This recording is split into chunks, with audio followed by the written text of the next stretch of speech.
Yesterday, last Your night. reaction. So anong reaction niyo sa sinasabi niya na kakaroon ng parang reciprocal committee on SIR project? Kayo daw ang chair ng NDFP side. So ano po ang reaction niyo doon sa project niyo? Ang sabi namin, willing siya magbigay ng draft, yung suggestion niya. Willing naman kami na tanggapin at pag-aaralan.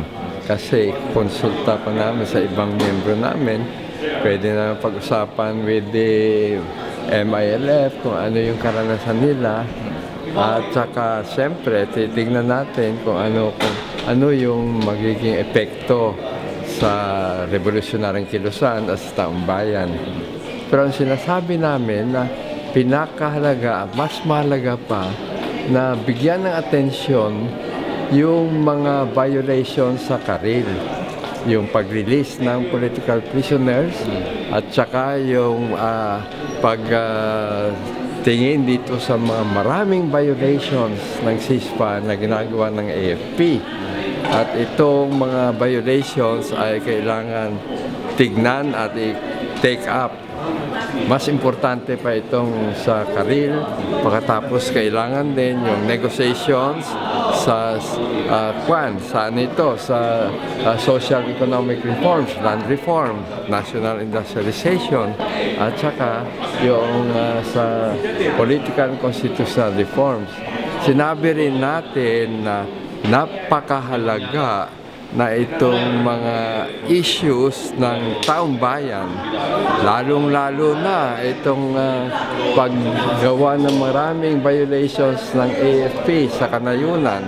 At binanggit na natin na doon sa Davao, nung pumunta kami ni kasamang Connie sa anniversary celebration ng CPP at saka yung Peace Summit, ay mahigit 15,000 nandoon at saka nandoon din yung Pulang Bagani Command ng NPA at lahat sila nagsasabi kailangan hintuin itong mga violations of human rights, international humanitarian law na ginagawa ng AFP. At binanggit namin itong kay Lieutenant General Ray Guerrero ng East Mincom na nagdeklara noong Agosto 27 na sila ay nakakagawa ng pagpasok sa mga area ng NPA o yung mga barangay kasi merong ceasefire yung NPA. Ayan ay paglabag doon sa unilateral ceasefire. Paglabag din yan sa pagsabi ni Duterte sa AFP to be friendly to the revolutionaries and the revolutionary government. Pero sa kanyang mungkahi o sinasabi na pwede na project ang ganito, sabi namin, ipadala niya sa amin, ipakita at pag-aralan namin. Ayun ang... Sir, gaano ka crucial na ma-discuss ito at ano yung gusto nyong ma-resolve? Matigil ba ito moving forward? Lalo na pagdating sa bilateral peace talks. Ay, paano magawa yung bilateral ceasefire kung patuloy yung violations ng AFP? So dapat tumigil po sila? Ay, kailangan patigilin. At kita natin yung balita na doon sa December 26 ng NPA ay mahigit na 500 barangay ang apektado sa mga violations. Occupation ng mga schools, yung mga barangay halls, yung mga health centers, at saka yung pag-violate ng rights ng masa. Pati na nagkaroon ng 18 extrajudicial killings at yung 20 frustrated killings at pagharas sa masa sa iba't ibang lugar, sa mga barangay. So, kailangan hintuin yan.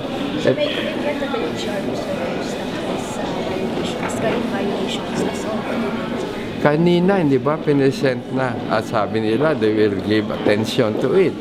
Pero napakahalaga dyan. Kailangan decisive action ni President Duterte. Kailangan may order sa lahat ng AFP at sa PNP. Absent po nito, walang bilateral ceasefire. Paano magkaroon ng bilateral ceasefire na patuloy yung violations ng unilateral ceasefire? ay magagalit yung taong bayan, magagalit yung masa. Paano ito? Yung NPA hindi na pwedeng mag-defend sa amin dahil itong unilateral ceasefire. Ang dami ng violations. Magagalit yung taong bayan at ang masa. Ang explanation ko ng militar, hindi naman daw ito combat operations dahil sila naghahatid lang daw ng social services sa mga barangay.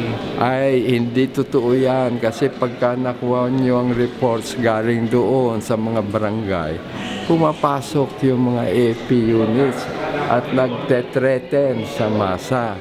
Tapos sasabihin kung ayaw niyong sumuporta sa amin, kayo ay suspected na NPA. So, nandyan ang threat. Tapos pinapasok ng galing, pati yung war on drugs, ginagamit na against the masa at saka yung suspected nila na revolutionaries. So, ginawa nila, yung ginagawa, sabi namin, ay kagayang ginawa doon sa Colombia. Yung Plan Colombia ng US imperialism, ginamit doon, sabi, against drugs. Tapos pala ginamit sa revolutionaryong kilusan doon. So isang sinasabi namin, concern yan.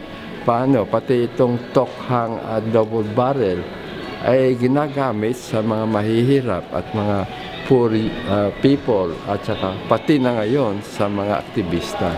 So, ganon. So how about naman po yung recruitment naman doon ng NPA within this period na merong unilateral ceasefire? Yun naman ang nalalagpasan. Wala namang violation niya mag-recruit. Sila pwede mag-recruit. Kami pwede mag-recruit. Basta't walang ganun yung harassment against the people. Wala yung extrajudicial killing. Yung pag-recruit at pagpalakas ay para lang makatulong nga yung NPA para maisulong yung peace negotiations at makapag-contribute sa lakas ng sambayanan para pagpatuloy yung kanilang mga hangarin, no?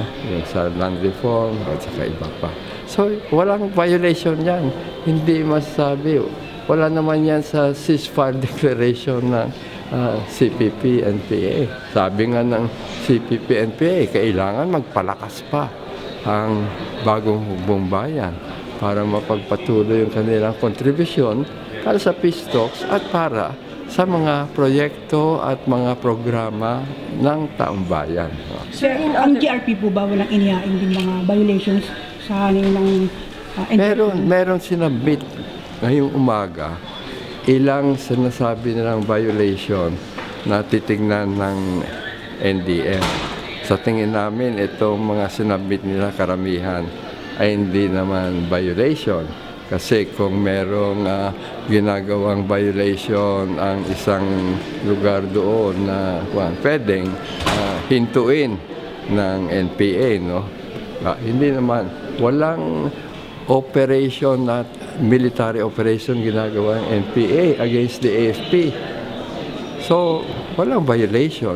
Pero, yung pag-defend sa taong bayan ay kailangan na kailangan at ginagawa din yan ng NPA. Sir, in other issues, kahapon daw po nagkaroon kayo ng non-formal sit-down talk, yung 2 panels daw po. Opo, can you talk more about dun sa socio-economic projects na plano ng dalawang panig? Ay, siyempre. Open daw po kayo.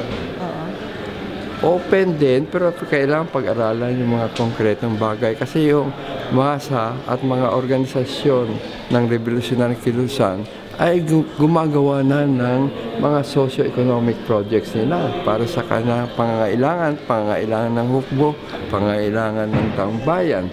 Ang experience nga, ang militar ang sumisira nitong mga projects ng masa sa kanayunan.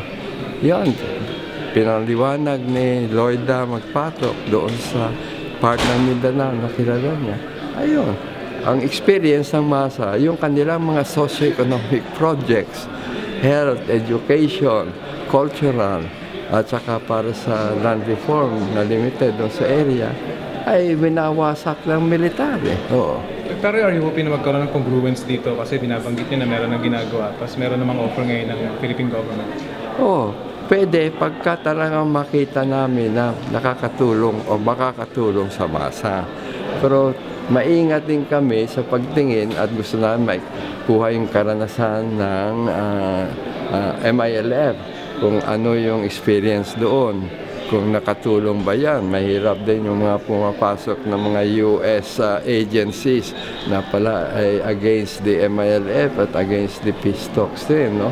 So, pag-aaralan at kukunin namin yung experiensa at sasabihin ng MILF, tignan din namin yung experiensa sa Colombia, yung sa Plan Colombia na ginawa yung parang projects din.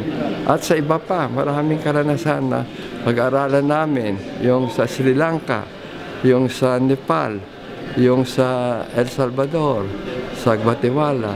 Kailangan pag-aralan, siguraduhin na hindi makakasama sa masa sa sambayanan. So far, sir, anong mga socio-economic project yung nasa isip nyo sa ngayon, bukod dun sa mga nabanggit mo kanina? Ay, isang nabanggit, yung mga lumad schools na sinira. Dapat i-rehabilitate yan, di ba? Dapat payagan maka-operate uli. Ino-occupy nga ng mga militar.